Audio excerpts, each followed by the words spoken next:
Hello everyone, welcome back to my channel Travel Wildlife. This is Ganesh Pallela. ఈ రోజు మనం ప్రసిద్ధి చెందిన జ్యోతిర్లింగాల్లో ఒకనైనటువంటి శ్రీ త్రయంబకేశ్వర జ్యోతిర్లింగాన్ని దర్శించుకోవడానికి అయితే వచ్చాం. ఇది మహారాష్ట్రలోని నాసిక్ 30 కిలోమీటర్ల దూరంలో అయితే ఉంది. ఈ దేవాలయాన్ని దర్శించుకోవడానికి ప్రతి ఏటా భారతదేశంలోని వివిధ ప్రాంతాల నుంచి కొన్ని వేల మంది భక్తులు ఈ ప్రాంతానికి తరలి వస్తుంటారు. నేను నా స్నేహితుల ఫ్యామిలీతో అయితే రావడం జరిగింది. సో నేను వచ్చేసరికి భక్తులతో ఈ ప్రాంతం పూర్తిగా నిండిపోయింది. కొన్ని వేల మంది భక్తులు క్యూలో నించొని దర్శనం కోసం ఎదురు చూస్తున్నారు. ఇక్కడైతే దర్శనానికి 2 క్యూలుగా అయితే అరేంజ్ చేయడం జరిగింది. ఒకటి స్పెషల్ దర్శనం, అలాగే ఒకటి నార్మల్ దర్శనం. ఇది స్పెషల్ దర్శనానికి సంబంధించిన క్యూ అన్నమాట. సో దీనికి 200 రూపాయలు మనం పే చేసి ట్రస్ట్ నుంచి మనం టికెట్ అయితే తీసుకొని లోపలికి వెళ్ళగలుగుతాం.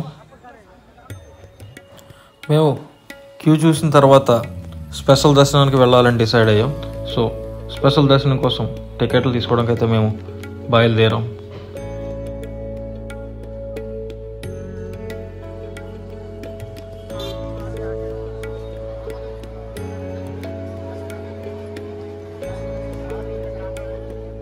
ఇదే టికెట్ కౌంటర్ అనమాట. ఇక్కడ మనం క్యూలో నించొని ఆధార్ కార్డు చూపించి స్పెషల్ దర్శనానికి టికెట్లు తీసుకోవాలన్నమాట. ఒక్కొక్కరికి ఒక్కొక్క టికెట్ మాత్రమే ఇస్తారు. అది మనం తంబు వేసి టికెట్ అయితే మనం తీసుకోవాలన్నమాట.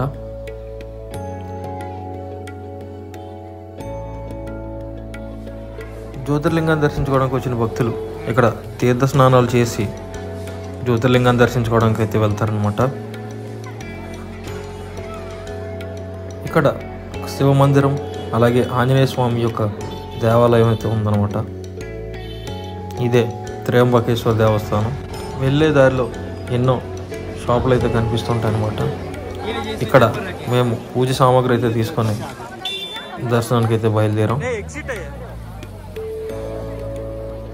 దేవుణ్ణి దర్శించుకోవడానికి వచ్చిన భక్తులు ఇక్కడ శివనామాలు అయితే పెట్టించుకుంటారు. భక్తులు అధిక సంఖ్యలో రావడం వల్ల ఇక్కడ తోబూసలాటలు అయితే జరిగాయి అన్నమాట. ఒకరినొకరు తోసుకుంటూ లోపలికి వెళ్ళడం జరిగింది.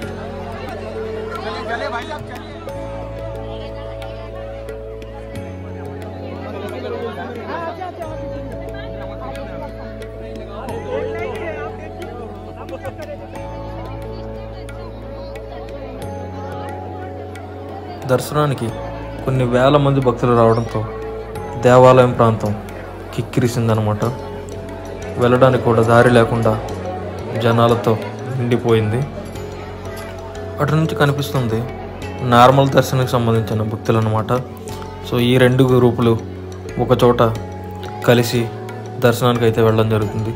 మేము పూల బుట్ట తీసుకొని లోపలికి బయలుదేరాం. సో వీళ్ళంతా స్పెషల్ దర్శనానికి వచ్చిన వాళ్ళు.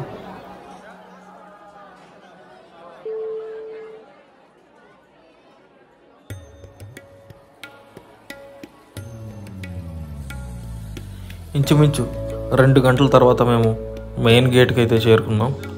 సో గేట్కి వెళ్ళి చేరుకున్న తర్వాత దేవాలయం మనకి ఈ విధంగా కనిపిస్తుంది. ఇది లోపలికి వెళ్ళడానికి దారి అనమాట. లోపల ఫెన్సింగ్ లాగా అన్ని వైపులా గేట్లు అవి ఉంటాయి. సో ఆ క్యూని మనం ఫాలో అవుతూ లోపల దర్శించుకోవచ్చు. ఇది మనకి లైవ్ దర్శనం అనమాట. లోపల జరిగే పూజలు అవి చూడడానికి లైవ్ మనకి ఎప్పటికప్పుడు స్ట్రీమ్ అవుతూ ఉంటుందన్నమాట. అక్కడ మనం ఎక్కడికక్కడ కూర్చోవడానికి చిన్న చిన్న టేబుల్ లాగా కూడా మనకి అరేంజ్ చేసి ఉంటాయి అన్నమాట లోపల. సో ఆ క్యూని మనం ఫాలో అవుతూ లోపలికి వెళ్ళాల్సిందే. లోపల గుడి ప్రాంగణం మనకి ఈ విధంగా కనిపిస్తుంది అనమాట. ఇది దీపారాధన ప్రాంగణం అన్నమాట. ఇక్కడ పూలు అవి వేసి దర్శించుకుంటూ ఉంటారు.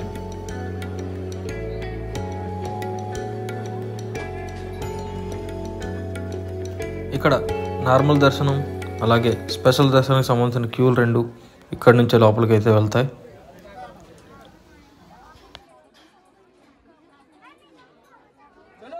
ఇది నందీశ్వరుడి దేవాలయం అన్నమాట.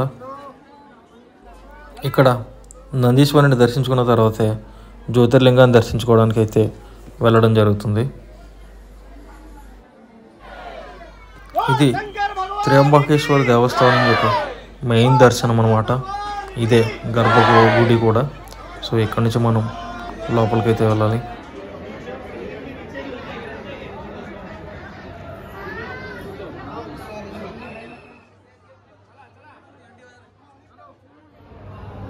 ఇది పూజా ప్రాంగణం అన్నమాట. ఎవరైతే పూజలు చేయించుకోవాలనుకుంటారో ఇక్కడ వాళ్ళు పూజలు చేయించుకుంటారు. గర్భగుడి కొంచెం లోపలికైతే వెళ్ళాలి. ఇక్కడ కూడా మనకి లైవ్ దర్శనం ఏర్పాటు చేయడం జరిగింది. ఎందుకంటే మనం దేవుని దర్శించుకోవడానికి వీలుగా ఉండదు కనుక అక్కడ కెమెరాలు కూడా అలౌ లేదు.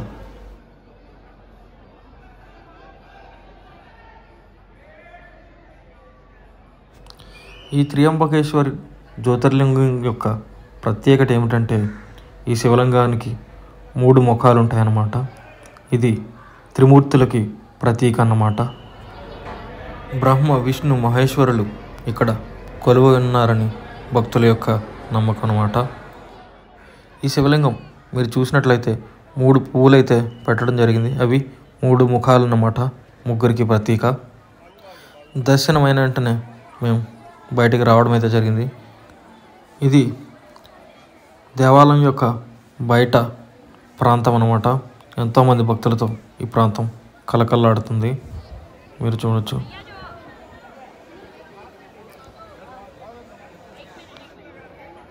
ఈ జ్యోతిర్లింగం దర్శించుకొని మాకు బయటికి రావడానికి ఇంచుమించు 6 గంటలు అయితే పట్టింది.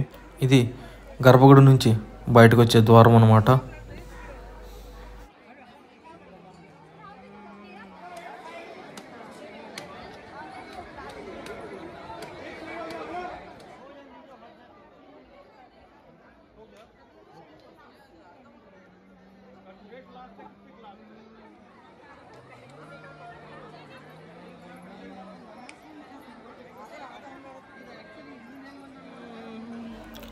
జ్యోతిర్లింగం దర్శించుకున్న తర్వాత భక్తులు ఈ విధంగా గుడి ప్రాంగణంలో ఫోటోలు అవి దిగుతున్నారు.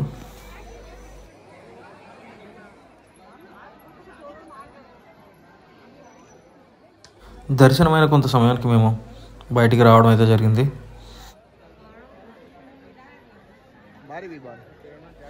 బయట గాయత్రీదేవి మందిరం అయితే ఉంది, ఇవి దర్శించుకోవడానికి వచ్చాం.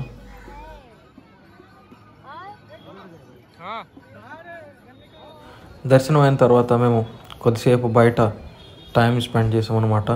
ఇక్కడ ఎన్నో రకాల బట్టలు షాపులు, అదేవిధంగా దేవుడి విగ్రహాలని కూడా అమ్ముతున్నారన్నమాట. సో మేము ఇవన్నీ మీకు చూపించాలని ఒక ఉద్దేశంతో వీడియో రికార్డ్ చేయడం జరిగిందనమాట.